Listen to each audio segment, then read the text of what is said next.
আমি কিছু সময় পূৰ্বে জনাই গৈছিলো লক্ষীনগৰত ঘটা সেই ঘটনাটো সন্দৰ্ভত যেটো ঘটনাক ইতিমধ্যে হত্যা নে সেয়া অভাৰডোজত মৃত্যু হৈছে সেই সকলোবোৰ জানিবৰ বাবে আমি আমাৰ সাংবাদিক বীৰেন্সি কুমাৰ ডেকাৰ সৈতে পুনৰ এবাৰ সংযুক্ত হ'ম তেওঁ আমাক জনাব আটাইখিনি খবৰ কাৰণ পুৱাৰ ভাগতে ওলোৱা খবৰ এতিয়ালৈকে হয়তো বহুখিনি আপডেট আহিছে আমি বীৰেন্সিৰ পৰা জানিম বীৰেন্সি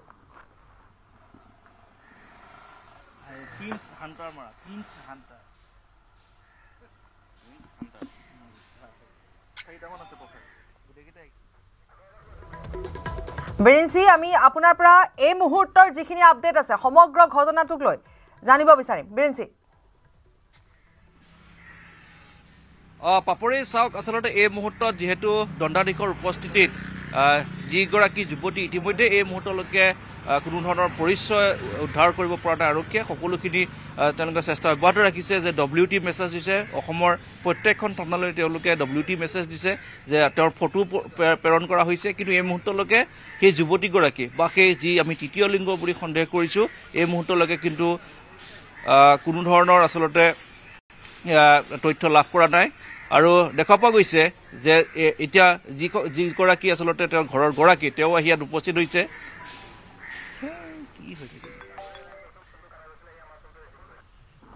বীৰেন্সি ইতিমধ্যে জনাইছে যে এটা সন্দেহ প্ৰকাশ কৰা হৈছে প্ৰকৃততে সেয়া তৃতীয় লিংগৰ হ'ব পাৰে আৰু যদি তেওঁ আহিছিল তেতিয়াহ'লে হয়তো তেওঁ ড্ৰাগছ ল'বৰ বাবে আহিছিলে আৰু তেওঁ সেই দিনটো তাত আছিলে আমি আপোনাৰ ওচৰলৈ পুনৰ এবাৰ সংযুক্ত হৈছোঁ বীৰেন্সি আমি আপোনাক সেই সময়ছোৱাতো এটা প্ৰশ্ন কৰিছিলোঁ মই যে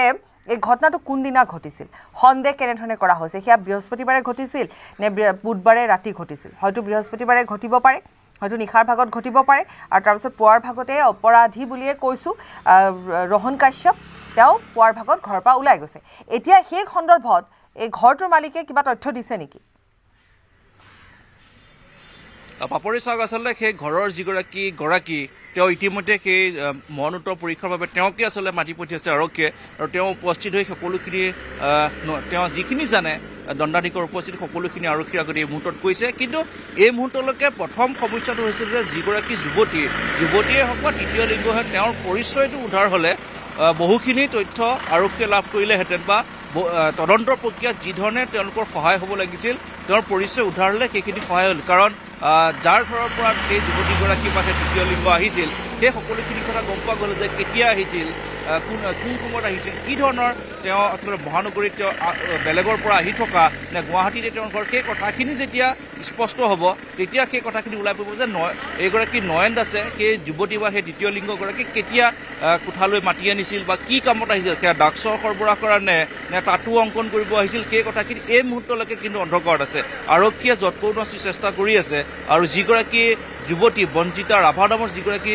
সেই নয়ন দাসৰ প্ৰেমিকা বুলি যিহেতু কোৱা হৈছে যে তেওঁক ইতিমধ্যে দিছপুৰ থানাত ৰখাই তেওঁক সোধা পোছা কৰি থকা হৈছে তেওঁ এই মুহূৰ্তত এটা কথা অস্বীকাৰ কৰিছে যে যিগৰাকী যুৱতী তাত বা তৃতীয় লিংগ মৃতদেহ উদ্ধাৰ হৈছে তেওঁ কোনো কাৰণত তেওঁ চিনি নাপায় বা তেওঁলোকৰ লগত কোনো ধৰণৰ সংযোগ নাছিল গতিকে সেইফালৰ পৰা যথেষ্ট অসুবিধাত পৰিছে আৰক্ষী গতিকে এই মুহূৰ্তত যিহেতু মৰণোত্তৰ পৰীক্ষা কিছু সময়ৰ পাছতে সম্পন্ন হ'ব দণ্ডাধীশৰ উপস্থিতিত আৰু সেই কথাখিনি এতিয়া পৰীক্ষা কৰি থকা আছে আৰু যিগৰাকী ঘৰৰ গৰাকী তেওঁকো মাতি সোধা পোছা কৰা হৈছে তেওঁৱে যিখন এজাহাৰ দাখিল কৰিছে যে তেওঁৰ ঘৰত ভাড়াতীয়া হিচাপে থকা নয়ন দাস আৰু বঞ্জিতা ৰাভাৰ কোঠাত এনেধৰণে এগৰাকী অচিনাক্ত যুৱতীৰ মৃতদেহ উদ্ধাৰ হৈছে আৰু এই সংক্ৰান্তত আৰক্ষীয়ে উপযুক্ত তদন্ত কৰি সকলোখিনি তথ্য পোহৰলৈ আহিব লাগে বুলি এজাহাৰখন ঘৰৰ গৰাকীয়ে যিহেতু দিছে গতিকে সেই এজাহাৰৰ ভিত্তিতে এতিয়া তদন্ত চলি আছে অসমৰ প্ৰত্যেকখন থানালৈ WT মেছেজৰ জৰিয়তে তেওঁৰ ফটোসহ সকলোখিনি মেছেজ পঠাই দিয়া হৈছে যে সেই যুৱতীগৰাকীক যদি কোনো সদাশয় লোকে আচলতে চিনি পায় তেতিয়াহ'লে তাৎক্ষণিকভাৱে যাতে সেই আৰক্ষীক তেওঁলোকে সেই কথাখিনি অৱগত কৰে এই কথাখিনি আৰক্ষীৰ ফালৰ পৰা আহ্বান জনাইছে আৰু সংবাদ মাধ্যমতো তেওঁলোকে এই কথাখিনি কৈছে যে বাৰে বাৰে যদি আমি পাৰোঁ সেই যুৱতীগৰাকীৰ ফটোগ্ৰাফছ আমি দেখাই থাকিব লাগে বুলি অনুৰোধ জনাইছে যাতে তেওঁলোকৰ পৰিয়ালে চিনি পায় বা তেওঁলোকৰ তদন্তত সুবিধা হয় গতিকে এই ধৰণৰ এটা কথা যে ইমান বৃহৎ পৰিমাণৰ ধন এৰি থৈ নয়ন দাসে কেৱল সেই যুৱতীগৰাকী সন্দেহজনক সেই যুৱতীগৰাকী বীৰেন্সি এই গোটেই কথাটোৱে সন্দেহজনক আচলতে প্ৰথম কথা হৈছে যুৱতী নে সেয়া তৃতীয় লিংগৰ সেয়া জানিব পৰা হোৱা নাই সেয়াও স্পষ্ট নহয় এতিয়ালৈকে আৰক্ষীয়ে জনোৱা নাই তৃতীয় লিংগৰ যদি হয় তেতিয়াহ'লে নয়নৰ কোঠাটোলৈ আহিছিলে আৰু হয়তো তেওঁলোকে সেই নিশাটো আছিলে আৰু তাৰপিছত অভাৰড'জ হ'ব পাৰে নাইবা টকা পইচা বা বিভিন্ন কাৰণত হত্যাও হ'ব পাৰে আমি উৎপলৰ ওচৰলৈ যাম উৎপল এই যে ৰহস্যজনক যিটো চৰিত্ৰ যাৰ তিনিটাকৈ নাম আছে ৰোহন কাশ্যপ নয়ন আৰু কিবা এটা নাম আছে গতিকে সেই তেওঁৰ বাসগৃহত হয়তো আপুনি আছে ইতিমধ্যে আমি জানিব পৰা অনুসৰি আমি আপোনাৰ পৰা আপোনাৰ হাতত থকা তথ্যখিনি জানিম চাওক আপুনি তিনিটা নামৰ এটা নাম ক'ব ৰৈ গৈছিলে তেওঁৰ নাম আছিল প্ৰিন্স হান্তাৰ আৰু মই তেখেতৰ পিতৃক বিচাৰি উলিয়াইছোঁ পিতৃ হৈছে সুকুমাৰ দাস আৰু তেখেতসকলৰ হাতীগাঁৱৰ খাংকাৰ ওচৰত এখন ফাৰ্নিচাৰ দোকান আছিলে মই ৰাতিপুৱাৰ ভাগতে আহি উপস্থিত হৈছিলোঁ আৰু তেখেতসকলে হেতাপাৰা যি পবিত্ৰ নিবাসত পূৰ্বতে আছিলে প্ৰায় মই 4টা ভাড়াঘৰ বিচাৰি গৈছিলোঁ কিন্তু তেখেতসকলক নাপালোঁ এতিয়া দোকানত আহি পাই মই ৰাতিপুৱাৰে পৰা ৰৈ আছিলোঁ আৰু পিতৃক লগ পালোঁ পিতৃৰ জনোৱা অনুযায়ী যে পৰহিলৈকে তেখেতৰ ঘৰতে আছিলে গোটেই কথাখিনি কওকচোন কি গম পাইছিলে আপোনালোকে কালি কি গম পাইছিলে কালি ভাড়া ঘৰৰ পৰা তোমাৰ খবৰ আহিল কি নয়ন মৰিছে বান্ধি ৰাখিছে তাৰপিছত আমি ফটাফট তোমাৰ গ'লোঁ ছোৱালী মই মিছেছ গৈ কেনে ভিতৰত সোমাব নিদিলে তাৰ লগতজনী আছিলে তেওঁ মানে তালা খুলি দেখা পায় মানে বান্ধা আছিলেতো এতিয়া ল'ৰাই হয় না ছোৱালী হয় ইয়াৰো চুলি দীঘল এজনীৰে চুলি দীঘল এতিয়া গম নাপায় সেইকাৰণে আমি ৰৈ থাকিলোঁ তাৰপিছত পুলিচ আহিল পুলিচ অহাৰ পিছতে আকৌ তোমাৰ হেৰি ফৰেনচিকৰ মানুহ আহিব তেতিয়া বৰষুণ দিলে তেতিয়া মই গুচি আহিলোঁ ল'ৰাক আপুনি কেতিয়া লগ পাইছিলে নয়নক 3 দিন আছিলে আমাৰ তাতে এনে থাকেনে আপোনাৰ লগত নে নাথাকে কেতিয়াবা থাকে এনে ক'ত থাকে আপোনাৰ এই ভাড়া ঘৰতে থাকে কিয় থাকে ভাড়া ঘৰত তেওঁ আগৰ পৰাই থাকে বেলেগকৈ থাকে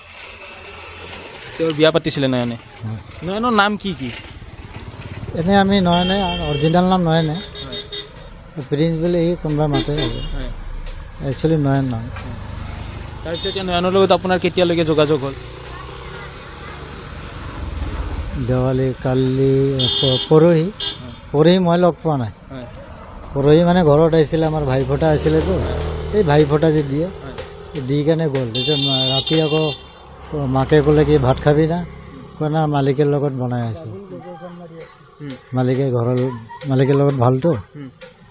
তাৰ লগত তাতে খাম সেইখিনি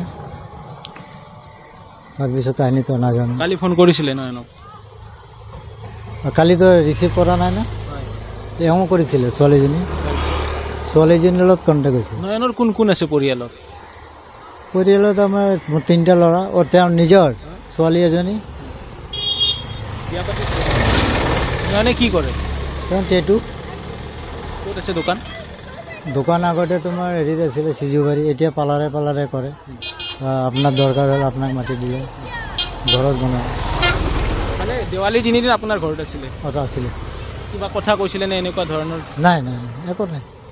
এয়া আছিলে পিতৃৰ মন্তব্য যে আমাৰ হাতত মোৰ ওচৰত বিশেষ 3টা তথ্য আছে পাপৰি এই মুহূৰ্তত উল্লেখ কৰিব বিচাৰিছোঁ যে নয়নে যিগৰাকী এতিয়া যুৱতীৰ কথা কোৱা হৈছে যে মৃতদেহ উদ্ধাৰ হৈছে যুৱতীগৰাকী এখন পাৰ্লাৰত কাম কৰে বুলি মোক বিশ্বস্ত এটা সূত্ৰই গুৱাহাটী মহানগৰীৰ দিছপুৰৰ পৰা লাষ্ট গেটৰ এইখিনি অঞ্চলত এটা কাম কৰে বুলি এটা বিশেষ সূত্ৰই মোক সেই কথা সদৰি কৰিছে ঠিক একেদৰে উল্লেখ কৰিছোঁ যে নয়নে পূৰ্বৰে পৰা পিতৃ মাতৃৰ লগত সম্পৰ্ক নাছিলে কিন্তু দেৱালীৰ সময়ত 3 দিনৰ বাবে এই ঘৰত আছিলে এই 3 দিনৰ পিছতে হয়তো এই গোটেই ঘটনাটো সন্তান ক'ত থাকে আৰক্ষী তদন্ত সেই কথা জানিব পুনৰ বিচাৰিম যে আপোনাৰ বোৱাৰী আৰু নাতিটো ক'ত থাকে নয়নৰ নাতিটো মোৰ লগত থাকে আৰু বোৱাৰী ঘৰত থাকে আমাৰ লগত ক'ত বোৱাৰী নগাঁও বেলেগকৈ থাকে নাতিটো কিমান ডাঙৰ 13 বছৰ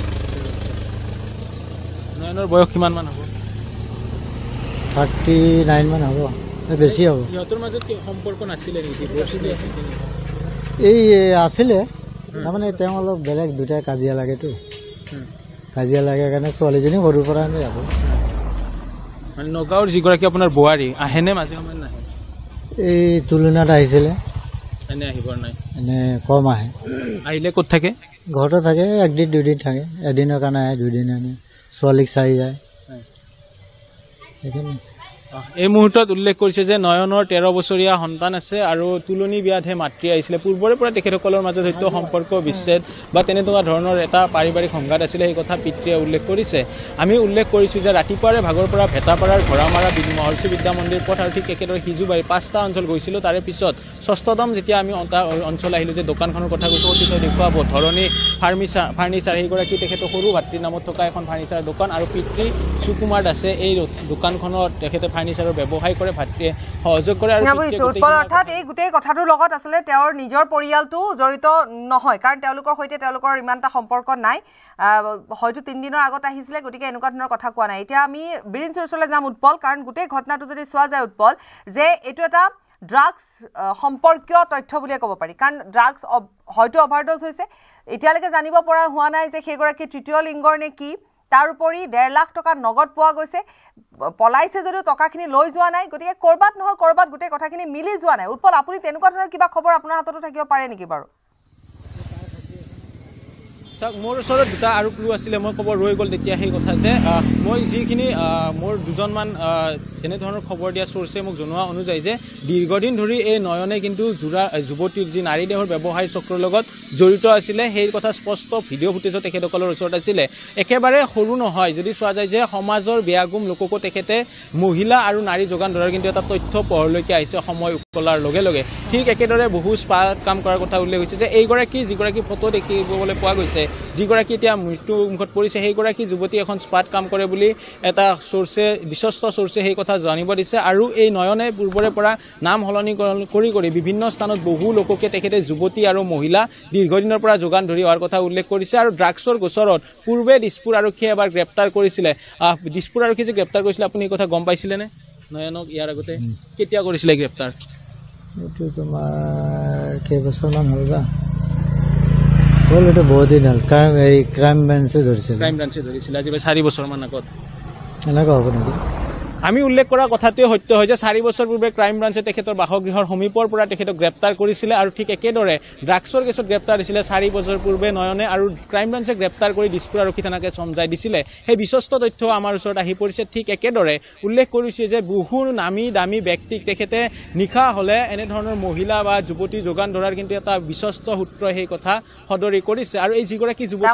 আমি ক'ব পাৰো যে এইগৰাকী প্ৰথমতে কৈছো যে ৰহস্য থকা ব্যক্তি, কাৰণ 3-4টাকৈ নাম সলনি কৰিছে। গতিকে নাম সলনি কৰি কেইবাটাও এনেকুৱা ধৰণৰ কামৰ সৈতে জড়িত, অনৈতিক কাৰ্যকলাপৰ সৈতে জড়িত, ড্ৰাগছ সৰবৰাহৰ সৈতে জড়িত, ড্ৰাগছৰ তাত যি কণ্টেইনাৰ পোৱা গৈছে তাৰ পৰা সন্দেহ ইতিমধ্যে কৰাই হৈছিলে। এতিয়া আপুনি জনালে যে নাৰী দেহ ব্যৱসায়ীৰ সৈতে জড়িত, সেই ব্যৱসায়টোৰ সৈতে জড়িত, স্পা খুলি পাৰ্লাৰ খুলি কিছুদিনৰ পূৰ্বে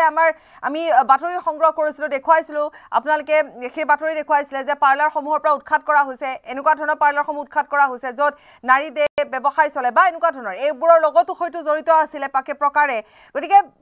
অপৰাধী এই ৰোহন কাশ্যপ বা নয়ন, যাক কিন্তু এতিয়ালৈকে আৰক্ষীয়ে ধৰা নাই। উৎপল, চাওক, সেই কথাই উল্লেখ কৰিছোঁ যে সময় উকলাৰ লগে লগে মোৰ ওচৰত থকা সেই বিশ্বস্ত তথ্যখিনি আমি প্ৰথমতে দি ল'ম বুলি ভাবিছিলোঁ, কিন্তু পিতৃগৰাকীক লাইভত পোৱাৰ বাবে তেওঁৰ পৰা মুখেৰে গোটেইখিনি কথা উল্লেখ কৰিলোঁ। পিতৃও সেই কথা স্পষ্টভাৱে উল্লেখ কৰিছে যে 4 বছৰ পূৰ্বে যেতিয়া কোভিড কাল সময়ছোৱা শেষ হৈছিলে, তেতিয়াই ক্ৰাইম ব্ৰাঞ্চে ড্ৰাগছৰ সৈতে তেখেতক আটক কৰিছিলে, গ্ৰেপ্তাৰ কৰিছিলে আৰু দিছপুৰ থানাতে চমজাই দিছিলে। সেই কথা পিতৃয়ে নিজ মুখে স্বীকাৰ কৰিছে। ঠিক একেদৰে উল্লেখ কৰিছোৱে যে এইগৰাকী 3টাকৈ নাম থকা নয়ন দাস ওৰফে প্ৰিন্স জান্তাৰ আৰু অন্য এটা ৰোহন, এনেধৰণৰ নাম তেওঁ বিভিন্ন সময়ত ব্যৱহাৰ সমাজৰ মুধাভুক্তা বহু লোককে তেওঁ বিভিন্ন সময়ত নাৰী আৰু মহিলা যোগান ধৰি অহাৰ এটা বিশ্বস্ত সূত্ৰই সেই কথা সদৰি কৰিছে। ঠিক একেদৰে তেখেতে ভাড়া থকা মই 3টা স্থানলৈকে গৈছিলোঁ। সেই 3টা স্থানৰ ওচৰ চুবুৰীয়া তেখেতসকলে কেমেৰাৰ ওচৰত ক'ব বিচৰা নাই, কিন্তু কেইবাটাও গুৰুত্বপূৰ্ণ কথা কৈছে। তাৰ ভিতৰত প্ৰথম গুৰুত্বপূৰ্ণ কথাটো কৈছে যে নিশা হ'লে তেখেতে ওলাই যায় আৰু ৰাজপথত তেখেতে সুৰাৰ ৰাগিতে হওক বা নিচালৈ এক প্ৰকাৰ উদ্ভাণ্ডলি কৰে আৰু বহু লোকৰ লগতে কাজিয়া বা মাৰপিট কৰাৰ কথা তেখেতে উল্লেখ কৰিছিলে। বিশেষকৈ সেই অভিযোগ দিছিলে নামঘৰ পথছোৱাত, বিশেষকৈ যি ভেটাপাৰা নামঘৰ পথছোৱা আছে, পবিত্ৰী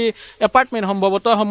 হাউচ নম্বৰ 54 তাৰ সমীপত থকা লোকসকলে সেই কথা আমাক স্পষ্টভাৱে উল্লেখ কৰিছিলে। কিন্তু তেখেতসকলে কেমেৰাৰ আগত ক'ব বিচৰা নাই, অফ কেমেৰা আমাক সেই তথ্য দিছিলে। তাৰে পিছতে মই কেইবাগৰাকী নিজৰ থকা চ'ৰ্চৰ সৈতে যোগাযোগ কৰিছিলোঁ। তেতিয়া উল্লেখ কৰিছিলে যে বহু মুধাভুতা ব্যক্তিক তেখেতে বিভিন্ন সময়ত মহিলা আৰু নাৰী সৰবৰাহ কৰি আহিছিলে আৰু যোগান ধৰি আহিছিলে। আৰু আজি যিগৰাকী মৃতদেহৰ ফটোগৰাকী দেখুৱাইছিলোঁ, তেতিয়া কৈছিলে যে যুৱতীগৰাকী আমি চিনি পাওঁ, কিন্তু কিছুমান খাতিৰত তেখেতসকলে ক'ব নোৱাৰোঁ বুলি কৈছিলে যে এখন স্পাত কাম কৰে সেই যুৱতীগৰাকী। যদি আৰক্ষীয়ে বিচাৰে তেতিয়াহ'লে তেখেতসকলে সেই তথ্য দিবৰ বাবেও ৰাজি আছে বুলি উল্লেখ কৰিছে। এক প্ৰকাৰ যদি চোৱা যায় যে এই 3টাকৈ নাম, তাতে এক প্ৰকাৰ অনুমান কৰিব পাৰি যে 3টা নাম এজন ব্যক্তি, বিপৰীতে 3খনকৈ নথি পত্ৰ, যিহেতু তেওঁ পূৰ্বে গ্ৰেপ্তাৰ হৈছিলে, হয়তো তেতিয়া তেওঁ নয়ন নামেৰে গ্ৰেপ্তাৰ হৈছিলে, তাৰে পিছত তেওঁ নতুনকৈ পান কাৰ্ড আধাৰ কাৰ্ড উলিয়াই অন্য নাম ল'লে, ৰোহন ল'লে, বা সময় সাপেক্ষে ফেচবুকত যদি চোৱা যায় যে হান্টাৰ ক্ৰুজ বুলি দিলে। এনেধৰণে এটা নেক্সাছ বা চক্ৰ চলি আছিলে। পিতৃয়ে উল্লেখ কৰা অনুযায়ী যে মাজতে তেওঁৰ সংযোগ নাছিলে কিন্তু এই ঘটনা সংঘটিত কৰাৰ পিছত এইটো 3 দিন ইয়াতে আছিলে কাৰণ দেৱালীৰ সময়ত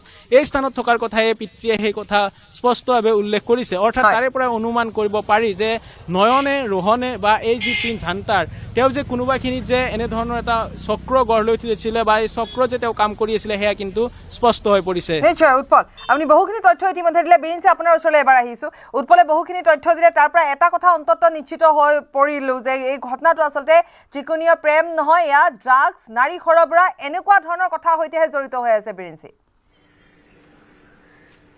পাপৰি চাওক আচলতে প্ৰথমতে এটা কথা এই মুহূৰ্তত ক'ব পৰা যায় যে যিটো স্থানত তেওঁৰ ভাড়াঘৰ লৈছিল সেই ঘৰটো হাতীগাঁও থানা আৰু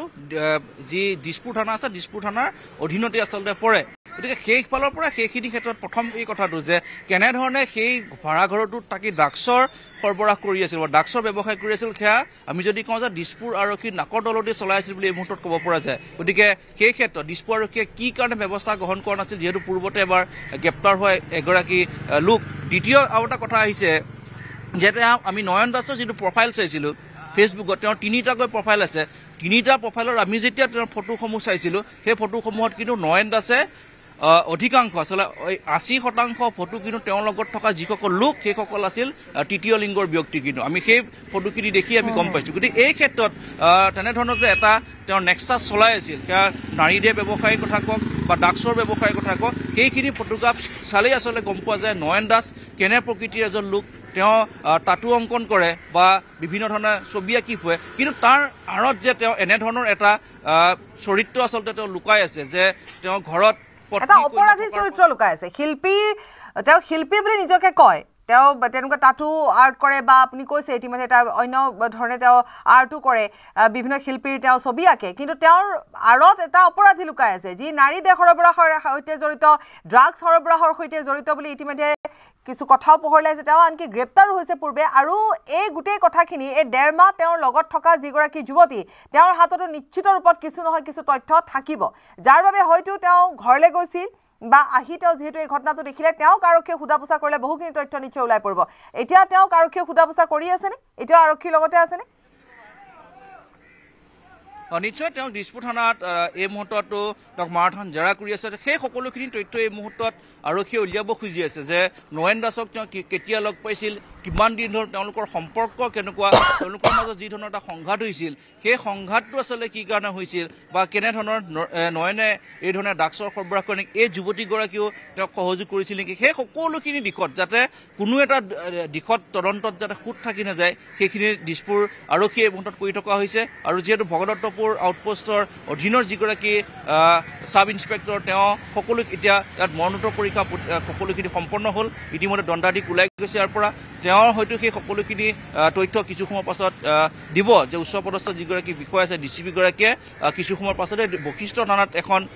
সংবাদমেল আয়োজন কৰিছে তাতে হয়তো এই সমগ্ৰ ঘটনাটোৰ যি ৰহস্য সময় আছে সেই ৰহস্য কিছু পৰিমাণে তাত তথ্য কিছু পৰিমাণে পোৱা যাব আৰু এইগৰাকী নয়ন দাস বৰ্তমান ক'ত আছে আৰক্ষীয়ে যিহেতু অভিযান চলাইছে বিভিন্ন স্থানত য'ত য'ত তেওঁ যাব পাৰে বা কিন্তু এই মুহূৰ্তত তেওঁৰ মোবাইল ফোন ছুইচ অফ তেওঁ কাৰো লগত যোগাযোগ কৰা নাই বা যিগৰাকী যুৱতী তেওঁ কালি যেতিয়া তেওঁক ফোন কৰি আছিল সেইখিনি সময়তো ছুইচ অফ পাইছে গতিকে এই মুহূৰ্তত আৰক্ষীয়ে জোৰদাৰ অভিযান চলাইছে নয়ন দাসক গ্ৰেপ্তাৰ কৰিবৰ কাৰণে নয়ন দাস যেতিয়া জালত পৰিব তেতিয়াহে এই যুৱতীগৰাকীয়ে হওক বা সেই তৃতীয় লিংগই হওক তেওঁৰ প্ৰকৃত তথ্যটো পোহৰলৈ আহিব যে তেওঁ প্ৰকৃততে ঘৰ ক'ৰ কি উদ্দেশ্যৰে নয়ন দাসৰ কোঠালৈ আহিছিল বা কেনে এটা পৰিস্থিতিত পৰি তেওঁৰ মৃত্যু হ'ল সেই সকলোখিনি কথা নয়ন দাস জালত পৰিলেহে যিহেতু পোহৰলৈ আহিব একে সময়তে সেই যুৱতীগৰাকীৰ পৰা আৰু অধিক কি তথ্য উলিয়াব পাৰি নয়ন দাস সন্দৰ্ভত বা এই যি ড্ৰাগছৰ যিখন বজাৰ আচলতে তেওঁৰ সেই ভাড়াঘৰত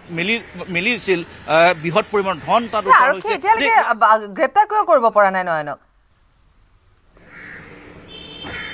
নিশ্চয়কৈ আৰক্ষীৰ যিগৰাকী ডিচিপি তেওঁৰ লগত আমি কথা পাতিছিলোঁ তেওঁ কৈছে যে আৰক্ষীয়ে চাৰিওফালে তেওঁক বিচাৰি থকা হৈছে সম্ভাৱ্য যিখিনি স্থানত নয়ন লুকাই থাকিব পাৰে সকলোখিনি স্থানতে অভিযান চলোৱা হৈছে বুলি কোৱা হৈছে কিন্তু এই মুহূৰ্তলৈকে কিন্তু জালত পৰা নাই দ্বিতীয় কথাটো কওঁ যে কি ধৰণে আচলতে আপুনি চাওক যে ড্ৰাগছৰ যে এখন বজাৰ সমগ্ৰ মহানগৰীত চলি আছে। এই কালিৰ সেই ঘটনাটোৱে পুনৰ পোহৰলৈ আনিলে যে মহানগৰ আৰক্ষীয়ে তেওঁলোকে বাৰে বাৰে দাবী কৰে যে ড্ৰাগছৰ বিৰুদ্ধে তেওঁলোকৰ শূন্য সহনশীল নীতি, যে তেওঁলোকে ড্ৰাগছ কোনো কাৰণত মহানগৰীত বিক্ৰী কৰিব নিদিয়ে। কিন্তু নয়ন দাসে কি ধৰণে কণ্টেইনাৰত, খালী কণ্টেইনাৰ 400 পোৱা গৈছে, 60টাতকৈ অধিক কণ্টেইনাৰত ড্ৰাগছ ভৰ্তি কণ্টেইনাৰ, কেনেধৰণে এখন বজাৰ আচলতে চলাই আছিল, কেৱল নয়ন দাস এটা উদাহৰণে মহানগৰীত বিভিন্ন প্ৰান্তত এনেধৰণে এখন ড্ৰাগছৰ বজাৰ চলি আছে, সেই আৰক্ষী নাকৰ তলতে। গতিকে এই ঘটনাটোৱেও আৰক্ষীৰ আন এটা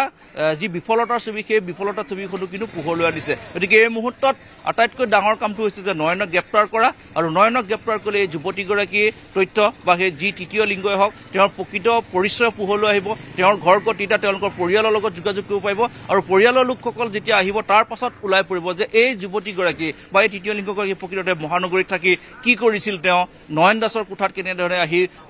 তেওঁ মৃত্যুমুখত পৰিল, সকলোখিনি কথা স্পষ্ট হৈ পৰিব। ধন্যবাদ বীৰেন সিং।